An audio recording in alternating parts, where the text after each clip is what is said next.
사랑하는 영락교회 지체들에게 주 안에서 평화 인사를 전합니다. 오늘은 2023년 12월 13일 수요일입니다. 오늘의 묵상 본문은 사도행전 8장 1절로 40절까지의 말씀입니다. 오늘 본문 말씀 8장 1절부터의 말씀은 이렇게 시작합니다. 사울은 그가 죽임당함을 마땅히 여기더라. 7장에 나오던 스데반의 죽음, 그 죽음의 자리에 사울이 있었던 것이죠. 사울은 스데반의 죽음을 당연히 여겼다는 것입니다. 3절에 보면 사울이 교회를 잔멸할새 각 집에 들어가 남녀를 끌어다가 옥에 넘기니라. 그래서 예루살렘에서 교회에 대한 핍박이 일어났는데 그 핍박의 중심에 사울이 있었다는 것이죠. 우리 사도 바울입니다. 바울이 이제 교회의 지도자가 되고 초대 교회의 역사, 우리 교회 전체의 역사에서도 가장 중요한 역할을 하게 되는 것이 바울이죠. 그런데 바울이 사울 시절에 이제 행했던 그런 죄악에 대한 보고입니다. 기록이에요.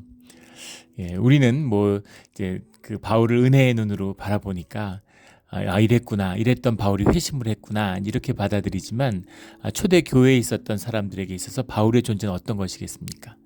스데반이 돌에 맞아 죽었는데 스데반의 가족들은 어떤 마음이었을까요? 바울을 한 교회 공동체로, 한 하늘 가족으로, 식구로 받아들이는 것이 결코 쉽지 않았겠죠.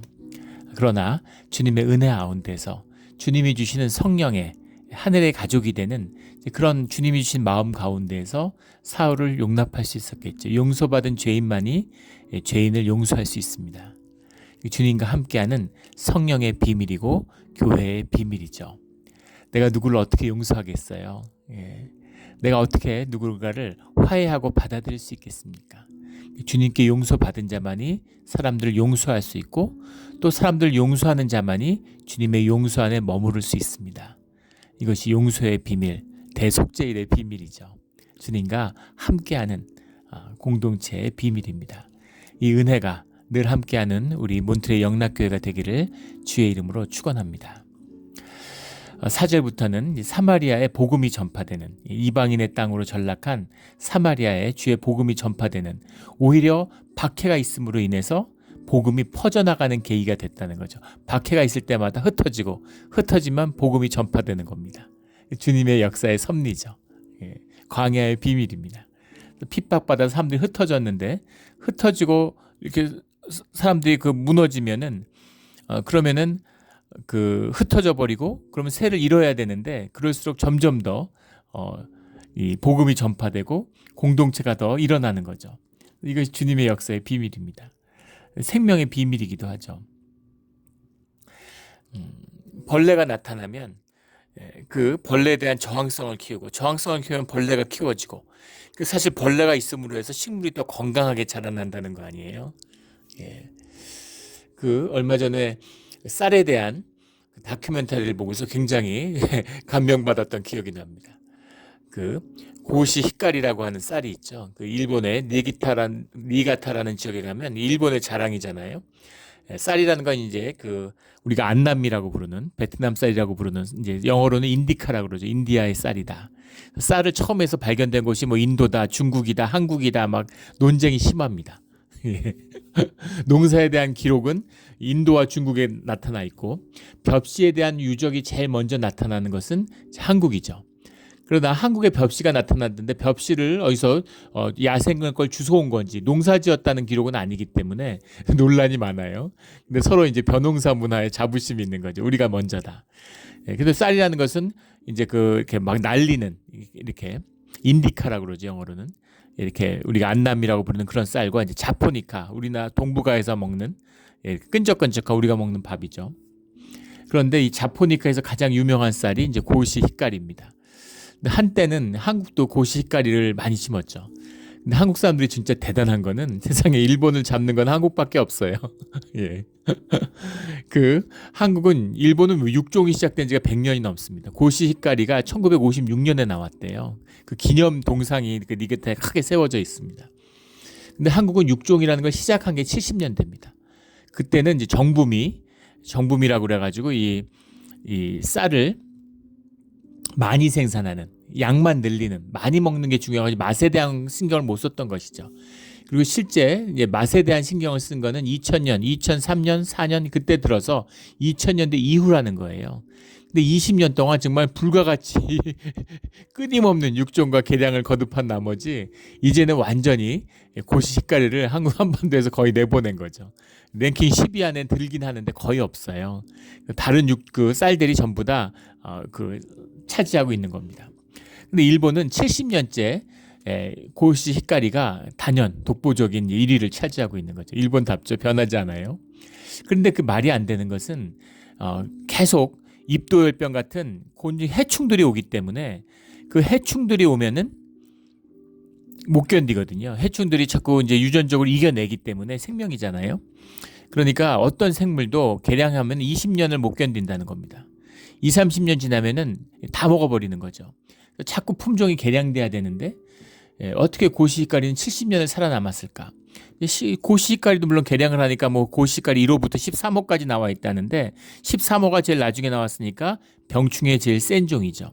근데 고시식가리를 심는데 아무리 좋고 개량을 해도 어차피 해충이 이긴다는 거예요. 시간이 지나면. 그래서 어떻게 하냐면 1호, 3호, 7호, 13호 이런 식으로 섞어서 심는다는 겁니다. 1호는 왜 심겠어요? 3호는 해충들이 먹으라고 주는 거라는 거죠. 해충들이 먹을 게 있으면 해충을 죽이려고 그러면 해충을 없앨 수 있나요? 못 없애죠. 그러면은 생명이니까 더 크게 살아난다. 더 짓밟을수록 점점 세진다는 겁니다. 짓밟지 않고 공존을 선택한 거죠.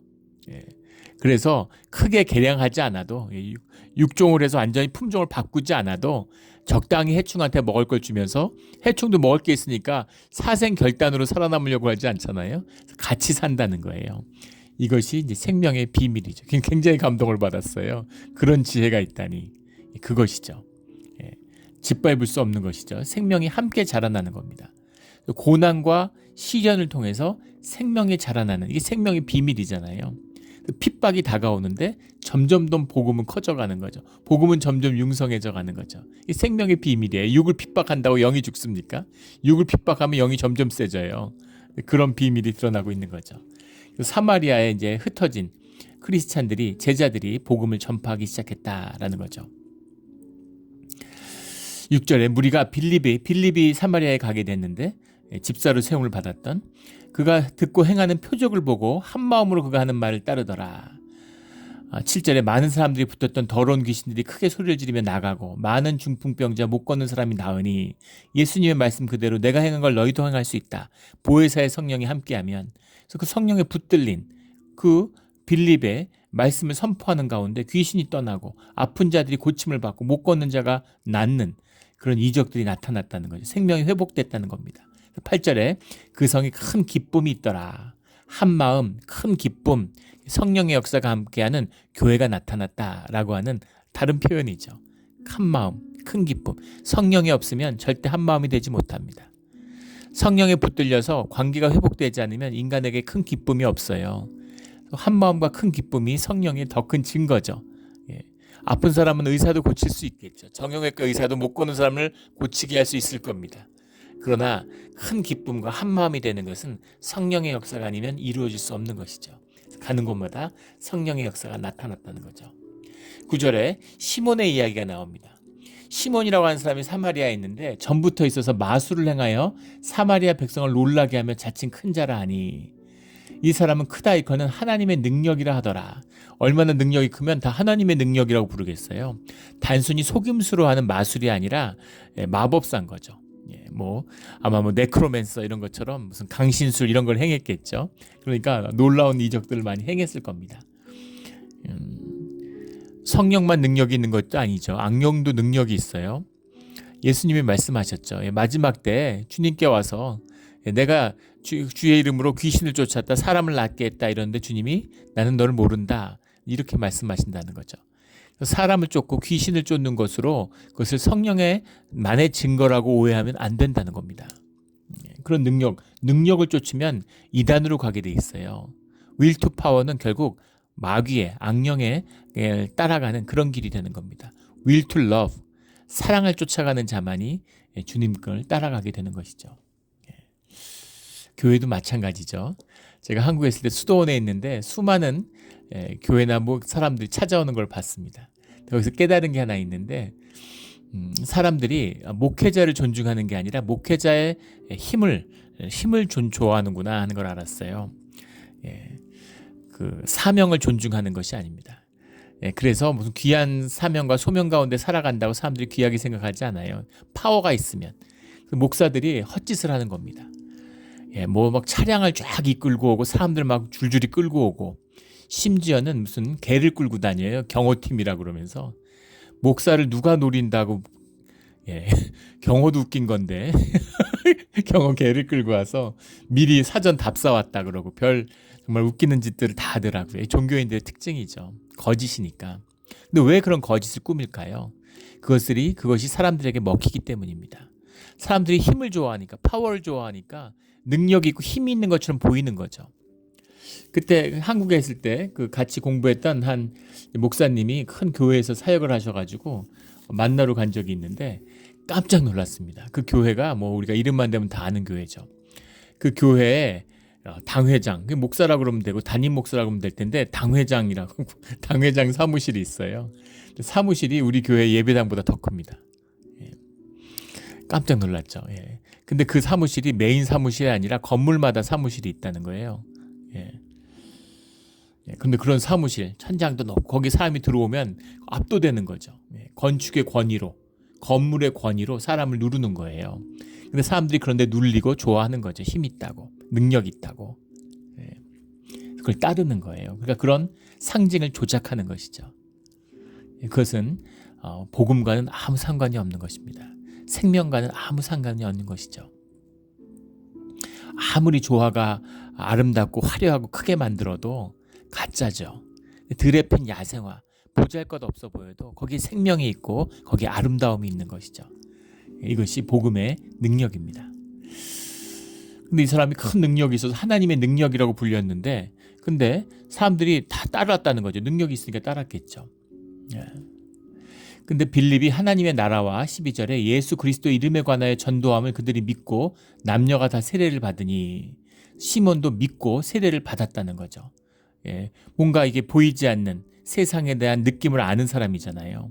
영이라는 게 있다는 걸 아는 사람이잖아요. 그러니까 세례를 받고 그 능력을 가지고 싶었겠죠. 다음에 전심으로 빌립을 따라다니며 오직 빌립과 함께 사역하고 빌립의 그 이적과 빌립의 능력을 보고 능력 있는 사람인데 더 큰 능력을 보니까 능력을 따랐겠죠.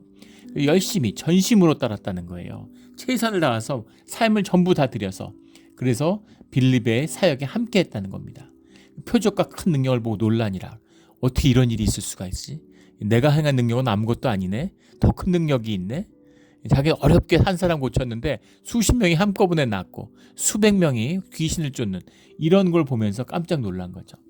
그래서 빌립을 따라다니는 거죠. 예, 처음엔 그런 능력을 보고 따르잖아요. 예, 신비해서 따르고 놀라서 따르고 저게 뭘까? 그 실체가 뭘까? 하고 따르게 되는 것이죠. 14절에 예루살렘에 있는 사도들이 사마리아도 하나님의 말씀을 받았다 함을 듣고 베드로와 요한을 보내매 사마리아에 하나님의 말씀을 받은 공동체가 생겼다는 걸 듣고서 이제 사도들이 베드로와 요한이 예루살렘에서 사마리아를 찾아갔다는 거죠. 그들이 내려가서 그들을 위하여 성령 받기를 기도하니 16절에 이는 아직 한 사람에게도 성령이 내리신 일이 없고 오직 주 예수의 이름으로 세례만 받을 뿐이더라. 예수의 이름으로 세례를 받았다는 건 뭡니까? 로마의 시대에 있고 황제의 이름으로 세례가 이루어지는 거잖아요. 모든 걸 황제의 이름으로 해야 되는 거예요. 근데 예수의 이름으로 세례를 받았다는 것은 예수님의 가르침을 삶의 중심과 세상의 기치로 삼겠다는 것이죠. 그런 예수 그리스도의 삶을 받아들였다는 겁니다. 그런데 성령을 내리신 일은 없고 예수의 이름으로 세례만 받을 뿐이더라. 이게 무슨 의미일까요? 17절에 이에 두 사도가 그들에게 안수하며 성령을 받은지라. 사도의 안수로 성령을 받았다는 거죠. 그런데 성령은 안수로만 받느냐? 그렇지 않습니다. 같이 예배하고 기도하는 가운데 성령을 받은 것이 나오죠. 또 뒤에 10장에 가면 말씀을 듣는 가운데 성령을 받기도 합니다. 성령의 주체는 하나님이시잖아요. 성령님이신 거죠. 그래서 이렇게 하면 성령이 오고 저렇게 하면 성령이 오는 것이 아니라는 것이죠. 경험에 묶여서는 안 된다는 겁니다. 또 성령의 체험에 묶이기도 해서 그 세례와 성령은 다르다. 세례는 세례일 뿐이고 세례를 받은 사람들은 성령 세례를 받아야 된다. 세례를 이원화하는 거예요. 뭐 그런 교단도 있죠. 성령 세례를 안 받으면 이단이다. 성령의 증거는 방언이기 때문에 방언을 못하면 성령 세례를 못 받은 것이다. 그러나 성령의 은사는 방언만 있는 것이 아닙니다. 여러 가지 은사들이 있죠. 그래서 방언만을 고집하는 것도 말도 안 되는 거예요. 또 안수만을 고집하는 것도 말도 안 되는 겁니다. 또 그런 성도님도 본 적이 있어요. 성령의 체험.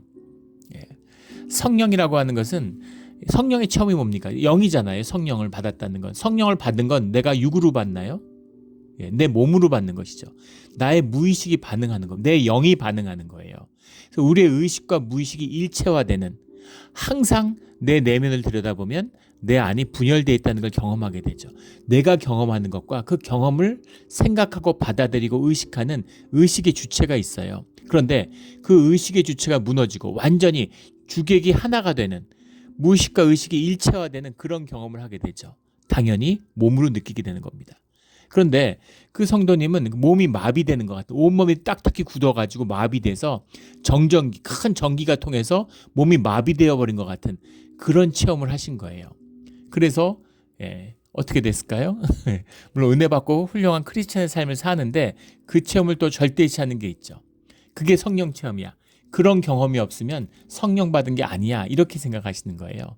그래서 그게 잘못된 것임을 말씀해 드린 적이 있어요. 그 체험이 강렬할 수도 있습니다. 어떤 형태든지 큰 빛을 보고 빛에 압도될 수도 있고, 또 뭐 그걸 딱 성령 체험이라고 나눠서 그렇게 강조하는 것이 무슨 의미가 있는지 모르겠는데, 저 같은 경우는 큰 빛을 본 것 같아요. 빛을 보고 눈물이 터져서 세상이 빛으로 가득한 겁니다. 너무 밝고 너무 빛이 나는데 끊임없이 눈물을 흘렸던 기억이 나요. 저는 그것이 나의 성령의 체험이었구나.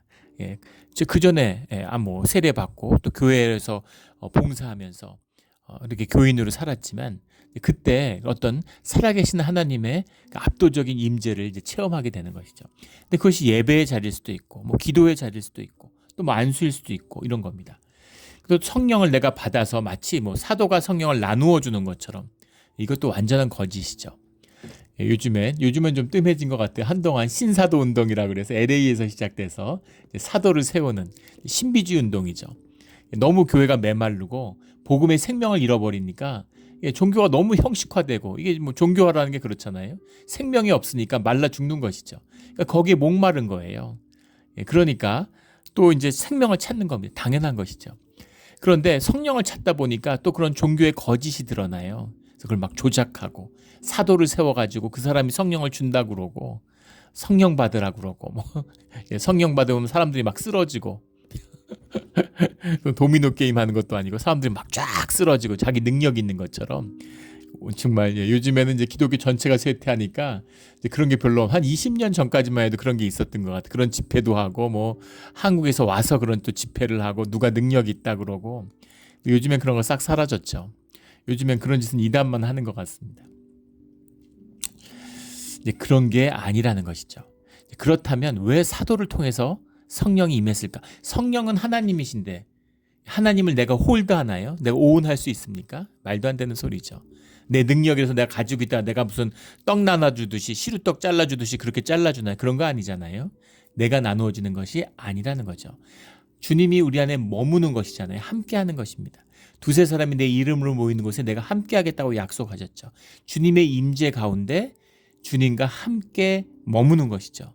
그러나 내 삶을 주님께 드렸기 때문에 주님께 붙들림을 받아서 전인격적인 주님의 임재가 나의 사역을 통해서 드러날 수 있죠. 그런데 왜 사도들이냐는 거예요. 왜 사도들을 통해서 하나님이 이 능력을 드러내셨을까라는 거죠. 왜 사도들이었을까요? 교회의 하나됨을 세우기 위한 것이죠. 주님의 몸된 교회, 이단들이 판을 치는 겁니다. 시몬이 교회 하나 못 세웠겠어요? 귀신을 쫓는 능력이 있는데 교파 하나 못 세웠겠습니까? 사람들이 막 따르는데, 대형교회 만들 수 있는데. 그런데 그런 것이 교회가 아니라는 거죠. 세상의 모든 교회가 주님의 몸된 교회로서 교회가 떨어져 있어서 사람들이 찢어져 있어도 하나의 교회라는 겁니다. 하나의 땅에 주님의 몸된 교회, 몸이신 예수 그리스도의 육신이신 이 땅의 몸으로 육신으로 말씀이 성육되신 주님의 임재를 증거하는 사람들, 그 증인들, 부활의 증인들이 사도잖아요. 그러니까 사도의 안수를 통해서 성령이 증거되는 것은 교회의 하나됨을 보여주는 것이죠. 무슨 사도들이 남다르고 무슨 베드로나 요한이 빌립보다 더 성령 충만하고 더 능력 있고 이런 얘기가 아니라는 거예요. 그래서 이 교회됨을 보여주는 주님의 이제 능력이 나타난 것이죠. 19절에 이 권능을 내게도 주어 스모니 누구든지 내가 안수한 사람 성령을 받게 하여 주소서. 근데 권능이라고 하는 게 이제 여수시아라는 말인데 그 1장에 보면 디나미스라는 말을 권능으로 해석했어요. 그래서 이제 뭐 디나미스와 여수시아를 이제 구분짓는 예전에 우리 그 대천덕 신부님 그런 분들은 한국에 이제 선교사로 와 계시던 아주 영성가셨죠. 성령 충만과 성령 충분으로 나눠서 여수시아 같은 건 내적인 우리가 인격이 변화되고 주님의 어떤 그 온유함과 사랑이 충만한 그걸 성령 충분이라고 해석하고 그 다음에 능력이 임하고 사람을 고치고 귀신을 쫓는 그런 외적인 능력을 디나미스라고 하자, 성령 충만이라고 하자, 뭐 이런 제안도 하셨는데 뭐 해당될 수도 있겠지만 그렇게 그것이 이제 적용되지 않는 부분도 많이 있습니다. 꼭 이 단어를 가지고 뭐 그걸 내적이다 외적이다 뭐 어떤 능력의 차별성 같이 구분지을 필요는 없을 것 같아요. 그냥 주님의 신비로 남겨두는 것이 또 우리의 믿음이고 신앙이라고 생각합니다. 그래서 그 능력 그런 부분이 다 있죠. 근데 그 어떤 것이 귀하고 뭐 귀신 쫓으면 큰 능력이고 내가 안에서 온유함과 사랑을 간직하면 작은 능력입니까? 그런 거 아니죠. 또 한 능력이죠. 이게 성령님의 임재니까. 근데 성령님이 임했을 때 나의 나됨이 나도 영이잖아요. 주님의 형상에 따라 만들어진 나의 생명이 나의 나됨으로 피어나는 거죠. 그래서 성령이 임하면 내가 더욱 나의 나됨이 분명해지는 겁니다. 나의 나됨으로 살아가게 할 수 있는 그 자유함과 능력이 성령의 능력이에요. 내가 할 수 없는 무슨 큰 뭐 신비한 능력이 임하고 막 사람 고치고 이런 것만 능력이라고 생각하는 거죠. 의사가 사람 고치는 은사가 있는데 성령의 충만함을 받으면 더 사람을 고치는 일에 드러남이 있겠죠. 심리치료사라면 사람의 마음을 다 고치는 능력이 있겠죠. 뭐 말씀과 예언의 능력일 수도 있고 여러 가지 능력이 있잖아요. 온유와 사랑을 사람을 품어주는 따뜻한 그런 능력. 그게 얼마나 귀한 능력입니까? 우리 권사님, 집사님 보면은 그런 능력을 받은 분들이 있잖아요. 진짜 어머니의 그 미소와 그 따뜻함으로 미소와 말 한마디만 이렇게 들어도 마음이 이렇게 푸근해지고 이렇게 안심이 되는 마음이 따뜻해지는 그런 사람을 품는 미소만 봐도 그런 은사를 받은 분들이 교회에 계시고 그러니까 교회가 공동체가 또 아주 풍요함을 누리게 되는 거 아닙니까? 그런 은사들이 다 우리의 인격과 주님이 만드신 뜻에 따라서 받는 거죠. 나를 용서하고 주님의 하나 되는 성령과 하나 된 사람들은 그 기쁨을 누리며 자유함으로 살아가는 거예요. 나는 왜 저 능력이 더 좋아 보이는데 남의 능력은 커 보이고 내 능력은 작아 보이고 남의 빵은 커 보이고 내 빵은 작아 보이는 거하고 똑같은 거 아닙니까? 그 에고의 거짓이고 눈이 먼 것이죠. 그런 사람은 성령을 받지 못한 겁니다. 주님의 성령이 회복되지 않은 거죠. 또 개인적으로 내가 성령을 받았니 안 받았니 기독교가 타락하고 이 개인주의하고 결합하니까 내가 무슨 믿음 좋고 내가 기도해가지고 내가 능력 받는 것처럼 그 얘기가 아니잖아요. 교회가 세워지는 얘기입니다. 하나됨이에요. 그래야 성령이 함께 교제하시고 함께 하시죠. 아무도 성령이 안 만나주고 나만 만나주셔. 그건 성령이 아니고 악령일 가능성이 높습니다. 물론 뭐 성령일 수도 있지만 조심해야 되는 것이죠. 그 유명한 갑자기 이름이 그 티벳에서 선교사로 죽음을 맞이했던 유명한 선교사님이 있죠. 그분이 그 이제 기도하고 동굴에 들어가서 수행을 하는데 영성체 찬란한 빛처럼 그 성령이 찾아오셨다는 거잖아요. 그걸 뭐 천사라고 하고 성령이라고 하던 사람이 구분할 수 있습니까? 찾아오신 거죠. 그랬는데 나를 무릎 꿇고 경배하면 그러면 세상이 너한테 무릎 꿇고 너를 경배할 것이다. 이렇게 얘기했다는 거잖아요. 이상하잖아요. 내가 무릎 꿇고 경배하려고 그랬는데 근데 왜 세상이 나한테 무릎 꿇고 나를 경배하지? 그래서 좀 이상하다. 그래서 예수 그리스도의 이름으로 쫓았다는 것이죠. 그랬더니만 도망을 가더라는 거예요. 굉장한 충격을 받았다는 겁니다. 그래서 이게 속이는 영이 이런 거구나. 절대 종교에 미혹되면 안 되는구나 하는 것을 깨달았다. 이제 그런 고백을 본 적이 있습니다. 그런 것이죠. 예.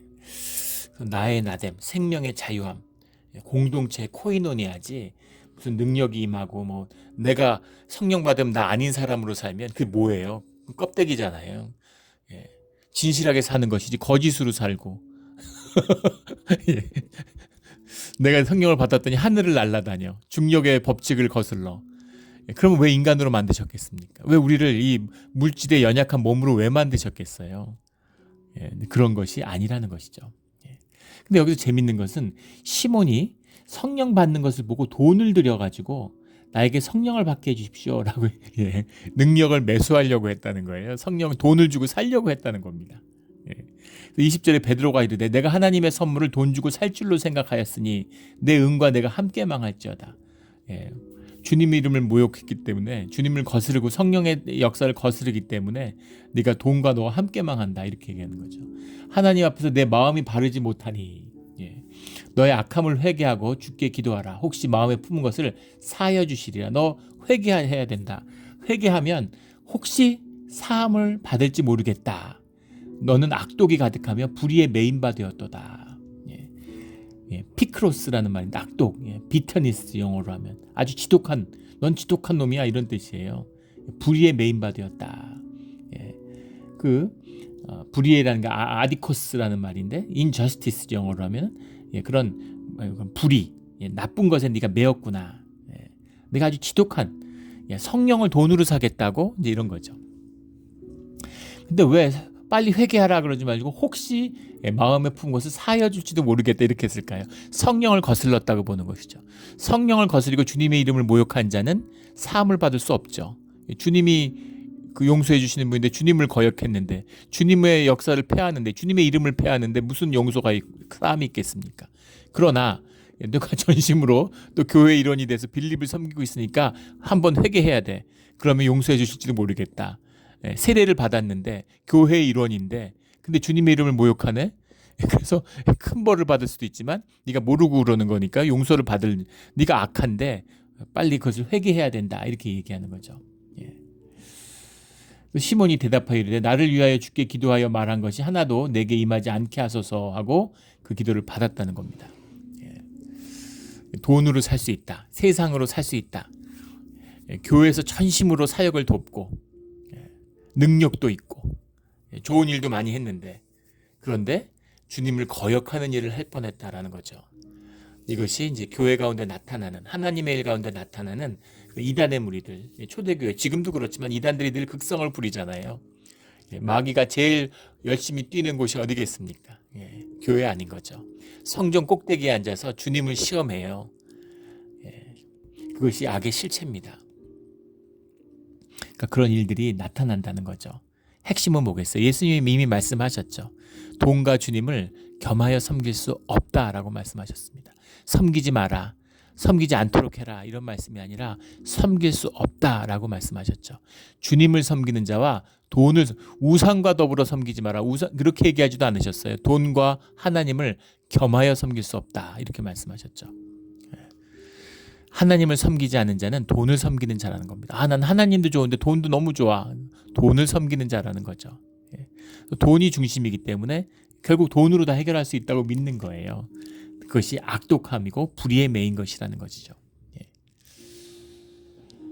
우리 돈을 끊고 주님만 섬기는 우리 믿음의 사람들이 되기를 주의 이름으로 축원합니다. 그 다음에 빌립과 에디오피아의 내시에 관한 이야기가 나옵니다. 26절에 주의 사자가 빌립에게 말하여 이르되 일어나서 남쪽으로 향하여 예루살렘으로 가사로 내려가는 길까지 가라. 사마리아에서 복음을 전파했는데 이번에는 가사로 내려가라. 남쪽으로 가라는 거죠. 그 길은 광야라. 복음을 전하러 내려가는데 근데 에디오피아 사람 곧 에디오피아 여왕 간닥의 모든 국고를 맡은 관리인 네시가 예배하러 예루살렘에 왔다가 넷이라고 이제 해석을 하니까 그 무슨 우리 조선시대 내시를 생각하게 되는데 이제 그런 핵심적인 이런 뭐 우리로 느낌을 하면 사실 재상 같은 거죠. 거기다가 국고를 맡았어요. 장관 중에 제일 센 사람이 뭡니까? 재무장관이잖아요. 어느 나라나 재무가 일본도 요즘엔 이름을 바꿨는데 옛날엔 대장성 크게 갈무리한다. 큰 대자에다가 갈무리 장자를 써서 오쿠라쇼라고 그랬는데 대장성의 관리가 되는 것은 일본에서는 노벨상 받은 것보다 더 큰 영예다. 뭐 이런 얘기를 할 정도로 동경대를 나오고 오쿠라쇼의 관리가 됐다 이러면 뭐 그 자부심과 긍지라고 하는 것은 제가 처음에 미국에 유학 왔는데 거기에 이제 일본 유학생들이 있었어요. 근데 정부에서 보낸 유학생들이 있었습니다. 그런데 재밌는 거는 정부 부처에서 다 왔는데 오쿠라쇼 대장성에서 온 관리를 더 높은 관리 같이 이렇게 윗사람 대하듯이 하는 거예요. 직급도 같은데 이렇게 되게 막 높여주고 이렇게 평생 고개를 조아리고 숙여 살아야 되는 관계이기 때문에 그 사람하고 어떻게든 좋은 관계를 맺으려고 공무원끼리도 저러는구나. 재밌었습니다. 한국도 이제 재무부 뭐 재정기획부 이런 게 제일 세잖아요. 제일 파워풀하고 다 예산을 타와야 되니까. 이 영국의 프라임 미니스터도 원래는 프라임 미니스터 영원 프라임 미니스터인데 그 어원이 재무장관에서 시작된 겁니다. 지금은 분리됐죠. 원래 재무장관이 총리를 겸하는 거예요. 그래서 왕의 이제 국고를 관리하는 사람이다. 그러니까 굉장히 고위층이다라는 걸 알 수 있겠죠. 그게 무슨 일 때문인지 모르겠는데 예루살렘을 방문했다가 돌아가는데 수레를 타고 선지자 이사야의 글을 읽더라. 예루살렘을 뭐 지금 이 로마의 치하에 있는데 그런 무슨 외교적인 문제로 방문하거나 그럴 일이 없겠죠. 뭐 총독을 만날 일도 없었을 거고. 그래서 아마 방문한 건 이 사람이 이 유대교의 영향을 받은 사람일 것이다라는 걸 짐작할 수 있겠죠. 그래서 절기를 맞았거나 아니면 예루살렘에 성지 순례를 한번 가고 싶은 그런 마음이 있는 사람이었을 것이다라고 짐작해 볼 수 있겠습니다. 그걸 알 수 있는 게 돌아가는 수레를 타고 선지자 이사야의 글을 읽더라. 히브리어로 된 거를 읽었을 수도 있지만 이제 뭐 헬라어로 된 말을 읽을 수 있겠죠. 국제어고 고위 관리니까 지식인이니까. 근데 성령이 빌립도로 이르시되 이 수레로 가까이 나아가라 하시거늘 26절엔 주의 사자가 29절엔 성령이 그랬는데 주의 사자는 누구고 성령은 누군가? 주의 사자는 대부분 뭐 천사다 뭐 이렇게 얘기하는데 그 성령이든 천사든 주님의 역사 가운데 있는 거 다 영인데 우리가 그걸 어떻게 구분하겠어요? 성령이 충만해서 수레로 가까이 나가라 하고 주님의 말씀이 임하는 것이죠. 그래서 빌립이 달려가서 그러니까 전도라는 것이 어떻게 이루어지는 것인가라는 걸 보여주고 있는 거잖아요. 근데 신기한 것은 이 사람이 이사야서를 읽는데 읽는 것을 깨닫느냐 이렇게 빌립이 물어보니까 지도해주고 대답해주는 사람이 없으니 어찌 깨달을 수 있느냐 하나도 모르겠다 이렇게 얘기하는 거예요. 이 사람도 굉장히 정직하고 진실한 사람임을 알 수 있겠죠. 고위 관리인데 왕실의 최고 관리인데 이런 사람이 길에 있는 무지랭이 같은 사람이 야 너 이사야서를 읽고 있네 그거 이해가 돼? 이러니까 이해를 못해 이렇게 얘기하는 거죠. 짐짓 다 아는 것처럼 이렇게 얘기할 수도 있을 텐데 진실한 사람이라는 것을 성령이 빌립과 이 에티오피아의 내시를 만나게 해주는 거죠. 성령 안에서 연합을 생명의 연합을 이뤄내는 겁니다. 복음의 연합을 이뤄내는 거죠. 신앙생활을 하면 믿음의 사람을 만나게 돼 있어요. 내가 누구인지는 내가 만나는 사람을 보면 알 수 있어요. 내게 찾아오는 사람들을. 내 안에 욕심이 있으면 계속 사기꾼들이 찾아옵니다. 내가 돈 욕심이 있으면 돈을 사기치려고 하는 사람들이 욕심 있는 사람들이 거짓의 사람들이 계속 찾아와요. 내 안에 진실함이 있으면 진실한 사람들이 믿음이 있으면 믿음의 사람들이 찾아옵니다. 끌림의 법칙이죠. 생명의 본질이에요. 그래서 이 주님을 사모하는 이 빌립 안에 또 주님을 사모하는 이 에티오피아의 내시, 에티오피아라는 게 구스죠. 누비아라고 하는 검은 피부를 가진 아프리카 사람인 거죠. 사람을 이제 만나게 하는 겁니다. 그래서 여기서 이제 복음이 전파돼 가지고 에티오피아가 이제 오래된 기독교 국가죠. 에티오피아가 식민지를 경험하지 않았습니다. 그리고 에티오피아가 굉장히 유엔의 창립 때부터 우리 6.25 때도 군대를 보냈잖아요. 유엔에서 굉장히 지금은 이제 완전히 내전으로 무너져가지고 이제 엉망인 나라가 됐지만 에티오피아가 사실은 굉장히 당당한 나라였어요. 예, 이탈리아하고 전쟁에서 이긴 적도 있고. 근데 이제 이 기독교의 전통이 살아있는 그런 나라죠. 예, 그래서 뭐 언약궤, 법궤가 에티오피아에 있다. 에티오피아 사람들은 그렇게 믿고 있고 그것이 보관됐다고 하는 장소도 있죠. 예, 그리고 뭐 또 성배가 에티오피아에 있다. 뭐 이런 얘기가 있는데 그걸 이제 뭐 가지고 갔다. 여기 지금 이 간다게 내시가 사실은 그때 성배를 가지고 갔다. 뭐 이런 온갖 얘기들이 있는데 민간의 설화 같은 것이고. 근데 그런 어디 있던 무슨 인종이든 누구든 말씀 안에서 성령 안에서 하나 되는 것이다라는 것을 보여주고 계시는 거죠. 그래서 청하여 술에 올라서 같이 앉으니 이것도 대단한 일이잖아요. 말씀을 믿으니까 국가 원수급인데 의장 행렬을 타고 쭉 가는데 근데 이 사람이 말씀을 아는 사람이구나. 같이 우리 말씀을 읽자. 그리고 야, 내 차에 타. 이게 되겠어요. 청중 가운데 있는 길에 서 있는 사람한테 믿음의 사람이고 성령의 인도하심에 둘 다 순종하고 있다라는 것을 이제 보게 되는 거죠. 예. 그래서 그 말씀을 읽고 이 말씀을 읽는데 또 이 말씀이 또 하필이면 이사야서 53장에 그리스도에 관한 말씀이에요. 이게 누구냐? 이사야 자기 얘기하는 거냐? 누구 얘기하는 거냐? 갑자기 뜬금없고 읽어보면 정말 그렇죠. 또 이사야가 이런 고백을 했을까? 성령의 붙들림을 받아서 자기의 어떤 개인적인 인격을 초월하는 그런 말씀이 선포되고 있는 거죠. 예. 그래서 이것은 이사야의 이야기지만 이사야의 이야기가 아닌 겁니다. 선지자의 선포고 계시고 예언인 것이죠. 그래서 그 예수의 이것이 그리스도 예수에 대한 말씀이다. 그 말씀을 계시한 것이고 예수님이 왔다라고 하는 것을 이제 쭉 복음을 이제 전한 겁니다. 저는 이제 종교 철학을 했어요. 물론 이제 동양 철학을 해서 불교, 도교의 뭐 교섭서라고 하는데 이제 그게 중세에 어떻게 이제 서로 만나는지, 만났고 영향을 줬는지, 불교가 중국에 어떤 영향을 줬는지 뭐 그런 걸 공부했는데 그래도 종교 철학을 공부했기 때문에 성경도 몇 번 봤습니다. 근데 신기한 거는 나중에 주님을 영접하고 말씀을 이제 묵상하고 읽으면서 신기할 정도로 예전에는 단 한 줄도 이해를 못했구나. 한마디도 이해를 못했구나라는 걸 알았어요. 예. 무슨 지성이고 석학이라고 그러는데 성경에 대해서는 완전히 헛소리하는 경우가 많습니다. 당연한 것이죠.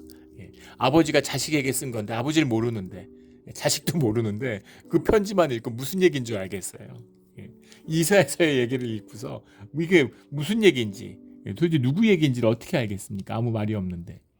그래서 그 예수에 대한 복음을 선포하고 나니까 내가 세례를 받으면 무슨 꺼리낌이 있느냐. 그리고 그 옆에서 연못가에 차를 세우고 마차를 세우고 세례를 받았다는 거죠.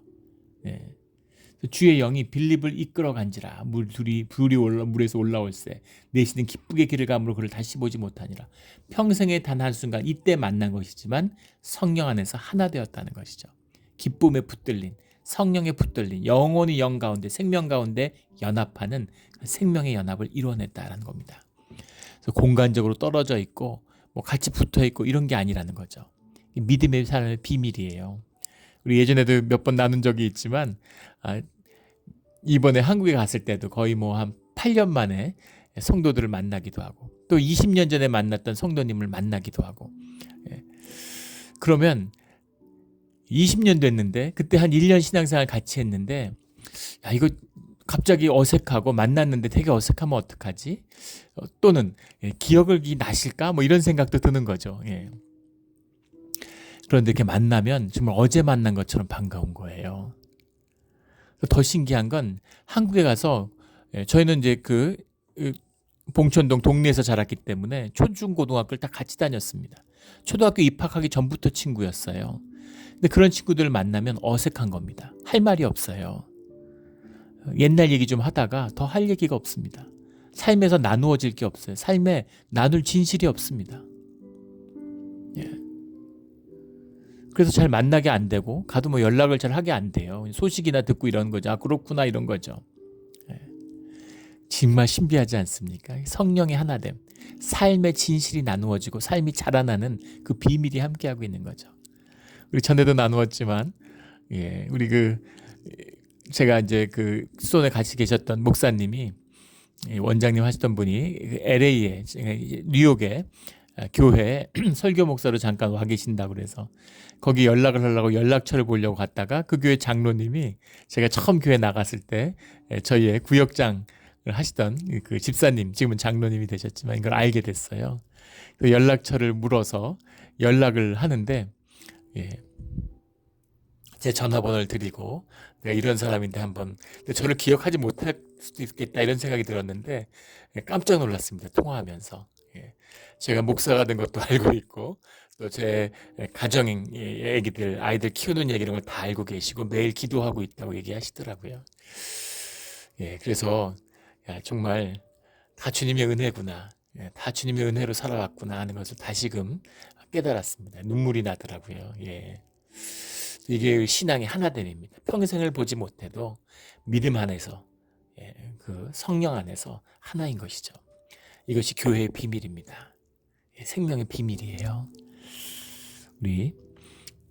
우리의 삶을 주관하시는 성령의 인도하신 가운데 늘 순종하면서 생명을 피워내고 영생을 누리는 우리 삶의 자리가 되기를 주의 이름으로 축원합니다. 아멘. 기도드리겠습니다. 하나님 아버지 감사합니다. 주님의 말씀을 보면서 우리가 다시 심장이 박동하고 또 우리 생명이 살아나는 것을 느끼게 됩니다. 세상을 살아가면서 또 사람들하고 섞이면서 늘 돌이 되어가는 것 같은 뭔가 삶이 썩어지는 것 같은 그런 마음이 들 때가 있습니다. 그러나 우리를 새롭게 하고 우리를 회복시키는 것은 주님의 말씀밖에 없음을 다시 한번 알게 하시고 또 회복의 소망을 주시는 것에 감사드립니다. 우리 한번 진짜 교회를 이루어서 주님의 복을 삶에서 누리는 진짜로 누리는 초대교회 성도들과 같이 그런 주님의 임재와 함께하는 그런 진짜 교회를 한번 이루게 하여 주시옵소서. 감사하며 예수 그리스도 이름으로 기도드렸습니다. 아멘.